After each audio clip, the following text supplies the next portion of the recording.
Hi, I'm Jodie Tom and I'm the story writer and director of short film Grace. So our opening scene will be shot in a big Old English choir hall. We'll see a group of maybe 6 girls all singing a Catholic hymn. Grace will be centre of this group of girls and we'll cut to a close-up of her face. She'll look down and back up again with a face of confusion. This is implying that she's started her period for the first time and she doesn't really know what it is, and so the next scene will be her running into a toilet cubicle.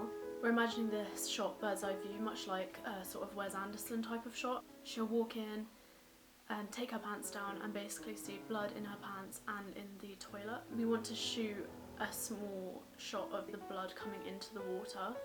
The colour red is going to be a common theme in this film to be symbolic of impurity and love and lust, and obviously in a biblical sense as well there is the water to wine. The next scene is shot in Grace's house where she is having breakfast with her mum. The first shot will be a bird's eye view again of her breakfast being presented to her. It will be half a grapefruit as this is often symbolic of the vulva, and her mum will put her cutlery next to the plate and then come back into the shot to straighten it, just to imply that she is a very neat woman, she's very particular, and she's quite aggressive, and you can see that in the way that she presents the plate to her daughter. We'll then swing up to her mum and they'll have a short interaction about the performance that Grace put on in the choir. Grace is quite quiet in this scene because she's still confused and worried about the blood that she found in her pants. She doesn't really know what periods are, much like in the film Carrie. Like she's very oblivious to the sort of bodily changes that women go through at this age. It's not something that she feels comfortable talking to her mum about, and it's not something her mum would feel comfortable talking to her about. They then say grace, and the prayer carries on as a voiceover into the next scene, which is Grace walking through a corridor at her school. It will be slow motion and people will pass her by, and it will be a close-up, a tracking shot following her. We'll then come down and follow her feet into the classroom where she'll sit down, we'll follow up her body and then to her face where she looks up, and for the first time we see her staring at Mr. Forbs. We're taken out of this slow motion sequence with the sound of a scraping of chalk on the board and then introduced to Mr. Forbs. We hear him talk for a little bit, but it starts to muffle out, basically because Grace is in her own mind and she's daydreaming as she looks at him. The next sequence of shots are to imply that Grace is having sexual fantasies about Mr. Forbs as she watches him at the front of the classroom. So she'll be like running her pencil along her lips, she'll be putting her hands between her legs in a praying position, she'll be breathing heavier. We're going to use the audio as well to intensify this sequence of shots.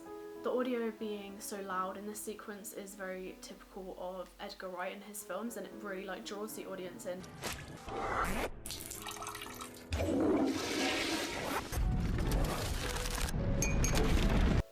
We're broken out of this scene by the sound of an altar boy singing Amazing Grace, and we are introduced to Grace's Catholic church. She's at communion in the scene. It's shot in a more sexual way with her like getting down on her knees to receive the body of Christ and the blood of Christ. We don't see the priest in this scene because Grace sees him as a godlike figure, so much like God, he's not going to be depicted officially until the end. Everything that he is in is shot from sort of the neck down until the end and from a sort of low vantage point, so he looks powerful and we see him the way that Grace does. When she receives the blood of Christ, a small drop of the wine comes out the side of her mouth and falls onto her white blouse, another thing that's symbolic of the impurity that she's sort of feeling and experiencing around what she's going through. Another thing that this symbolises is the start of her periods.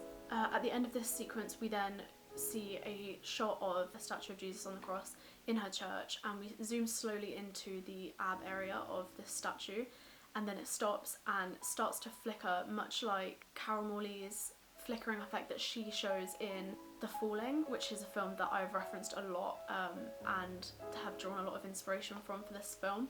The flickering is between the statue's abs and real abs, and then Grace's hands sort of curl around the ab area, and then we are presented with this shot of 2 naked silhouettes in front of an array of colours that are similar to the ones you'd see in a stained glass window, and it's sort of a dreamlike sequence, and they're caressing one another, and the sounds are very loud, so their breathing is very loud. We flicker into this shot of a perfect red apple rotting with a worm coming out of it, and it's to symbolise basically the forbidden fruit and how something so enticing is basically destroying Grace, and how she feels about herself and the shame that it's causing her to experience. And the worm is symbolic of the snake in the Adam and Eve story. So there's a lot of symbolism, but that's something that's very typical in the Bible. There's a lot of symbolism, and I wanted to make sure that that was really incorporated into this story. We're then taken out of this dreamlike sequence by the sound of a bell, a school bell, to end the lesson that Grace is having with Mr. Forbs. A few days later, as she's leaving the classroom, he stops her and congratulates her on one of her essays that she's done. They have an interaction here, and it's very casual, but you can tell that Grace is very nervous in his presence, and she's very shy and submissive and keeps her head down. Mr. Forbs takes a step back at one point when he realises they're standing quite close. This shows us that he doesn't feel the same way that Grace does, and he's not an inappropriate man, and he wouldn't imply anything like that. But when she walks out of the room, he does double look at her, just to put it in the audience's head that there could be something there, and maybe something is happening that we don't know about, that we don't get to see, but I'm leaving that up to the audience's interpretation. In the next scene, we see Grace on her bed, basically for the first time exploring her body and sort of succumbing to the sexual feelings that she's been having. Although we don't see much in this scene, it's basically implying that she has masturbated for the first time, and we shortly after this cut to her sat on her bed, basically experiencing pure disgust and shame around what she's just done, because she's never done it before. She feels like God has seen that, and he knows everything that she's doing and thinking and feeling, and she just feels like she's basically failed and succumbed to the feelings that she's been having, which in her head are sinful. Following this scene, Grace gets up for school and takes her usual route to the school.